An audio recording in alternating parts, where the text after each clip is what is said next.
Okay, today I'm going to show you the basics of making smash burgers so you can stop wasting money and getting scammed when you're eating out. Anyways, let's get into it. Okay, let's get into it. So we're going to start off with the double smash bacon burger. Flipping delicious, man. So we're going to make the sauce first, which is 1 tablespoon of ketchup, 1 tablespoon of mustard, and 1.5 tablespoon of mayonnaise. And then from there, we're going to add in some pickle juice, which adds so much flavor to this entire thing.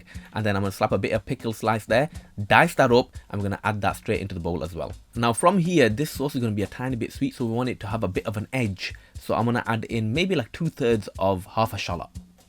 That's a lot of mathematics there. So you're going to dice it up and you're going to like cut it in like a paste. You want to get it fine as possible. And then can you see I put in 2/3 of that half into the sauce. And then for the final touch, you're going to add in a small sprinkle of salt and a small sprinkle of pepper as well. And then you're going to mix it all together. You're going to end up with this beautiful liquid gold sauce that I would sell 3 of my nephews for.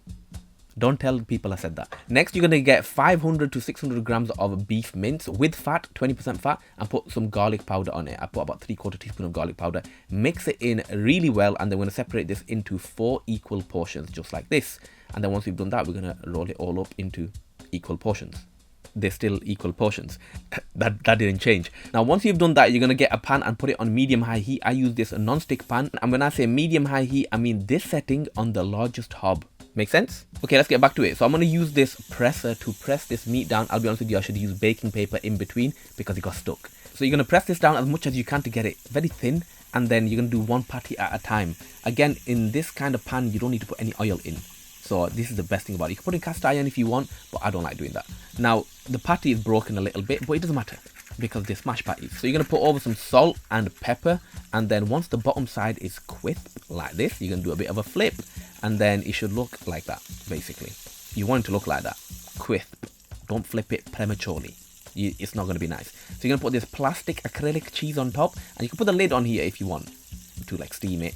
But once the bottom is crisp and the cheese melted, you're going to move it all to the side just like that. And then in the same pan, we're going to go in with the buns. So I've got brioche seeded buns here, and then we're going to use the fat that was released from the meat to crisp them up. Can you see? Just like that. Perfect. So you're going to put that to the side, and then in the same pan, we're going to go in with the turkey bacon or turkey rashers. You can use any sort of bacon you want. Lamb, beef, anything like that. Once you do that, you're going to flip it, add over a bit of maple syrup or golden syrup, and then you're going to brush that all over. Let that cook and get crisp on the underside, and then you're going to move that to the side. And then finally, using the residual fat from the meat and the bacon, you're going to add in a fried egg, let it get crisp all around the edges, and I'm not going to flip this. I want that yolk to be runny. And now we're going to assemble. Now, don't judge me, but I'm not putting any vegetables in this. No lettuce, no tomatoes, none of that. You can put it in if you want, but I'm going to put on the sauce, and then the double patty with the bacon, the fried egg, salt and pepper the fried egg a little, and then you're going to put a bit more sauce on the top bun, or as I like to call it, the burger hat.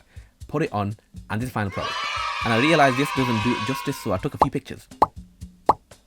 Flipping delicious. So you want to wrap it in some foil to avoid mess, and enjoy. So now for the second burger, which is actually simpler. All we're going to do is chop a white onion in half and try and hold on to it. That one slipped out of my hand. So what we're going to do is, this is the most important part. You're going to cut this as thinly as possible. You're going to get it very thin. You can use a mandolin if you want, but basically we'll do that and rough it all up. And then same pan on heat on a medium-high setting like before, and then we're going to put the patties down. Now if you did want the pan, it is linked in my description. It's a very good pan. And then look, I'll be honest, I was being a bit stupid here. I should have done 1 burger at a time. Even though this time I added the baking paper, the onions actually increased the volume of the burger, so it was hard to push down. I should have done 1 at a time, but I like double patties. I'm a bit greedy like that. Don't tell anyone. But I do really like my smash burgers, so I'm going to get something like this. It's basically like a big tray with a non-stick, so you can actually make smash burgers across 2 hubs. And then that way I got plenty of space to smash the patties. Anyways, I'll let you know if it's worth it. So back to the recipe. So you're going to continue cooking this just like normal, like the previous one, until the bottom is crisp, and then you're going to put salt and pepper on the top. The best way to see if it's done is just look, have a peek underneath it. It should take about 2.5 minutes ish, but then flip it over, and then once you got to this stage, you're going to put on the plastic acrylic cheese, man. Now for this particular one, I'm going to put the lid on because I'm versatile like that, but put the lid on and let that melt the cheese, but also let the bottom get crisp.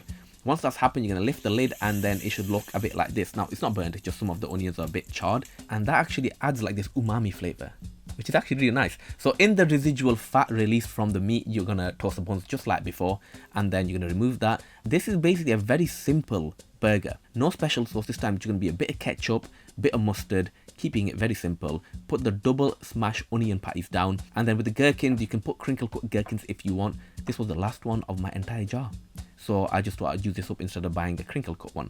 Place it on top, again, bit more ketchup and mustard, and put the hat on, and this is the final product.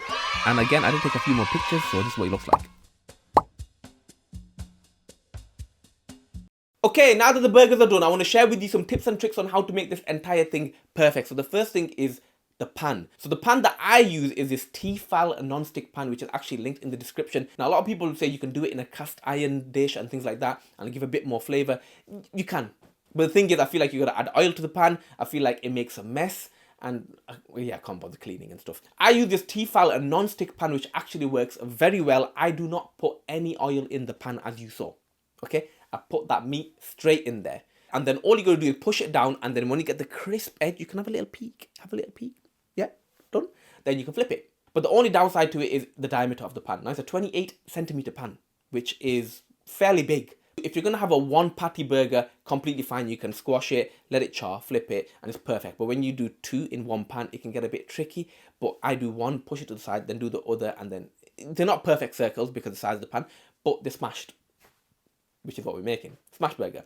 So all good. Now the second point I want to make is the beef mince. Now the beef mince that I use is 15 to 20% fat. You want the beef mince with the fat because one, it allows it to cook a lot better. You won't need oil in the pan, and two, it's going to bring so much flavor. You can't have the same taste and same flavor with lean beef. It just will not work. Now can you use lamb? You probably could use lamb. I've not used it, but lamb is extra fatty. Point number 3 is you need to cook this all on a medium-high heat. Let me show you this picture again like I did before. You need to do it like that so you can get the char, you can cook it properly. Once you flip it, the heat might be like a bit too high. You can always drop it, just look underneath. Okay, especially when you're doing the one with the onion burger. Okay, when you flip it, cook that for a bit, have a look underneath, make sure it's not burning, but make sure you're getting that char because that pan is going to be really hot. But again, you can always drop it down if you need to. Eyeballs, use it, intuition. Okay, so the fourth point I want to make is kind of like a side tangent to that. A lot of people will say, why don't you put salt and pepper in the meat? Why don't you put garlic powder? Because if you put salt and pepper in the meat, you've got the risk of the pepper burning. Because you're doing it on such a high heat, like I said, medium high heat, it can actually burn the pepper. And then you got this feeling hitting the back of your throat every time you're taking a bite. Okay, like it really itchy, irritating. Now the fifth point I want to make is the type of cheese you want to use. A lot of people will say to me, why do you use that fake acrylic cheese? Because fake acrylic cheese is the best on any kind of burger, man. Okay, but you're not limited to using fake acrylic cheese. I don't know what I'm calling that. You're not limited to using burger cheese slices. You can use Edam, you can use 100% mature cheddar, whatever you want. I just really like them with smash burgers. I think they go really well. So it's entirely up to you. And the final point I want to make is everything is adaptable when it comes to smash burgers. As long as you keep the beef very simple, which is garlic powder. You don't even have to put the garlic powder in if you don't want to. But salt, pepper when it's cooking, and then layering it differently however you want to. You can put lettuce in there, you can put tomatoes in there, you can have a different sauce in there. I could have combined the ketchup and the mustard with the burger that had the turkey rashes in there. Just keep your beef, which is your foundation of the entire thing, very simple, very clean, and then you can adapt it however you want. Make sense? Anyways, guys, that is the video. Let me know what you think in the comment section, and if there's anything else that you want me to make, let me know. I'll see you in the next one.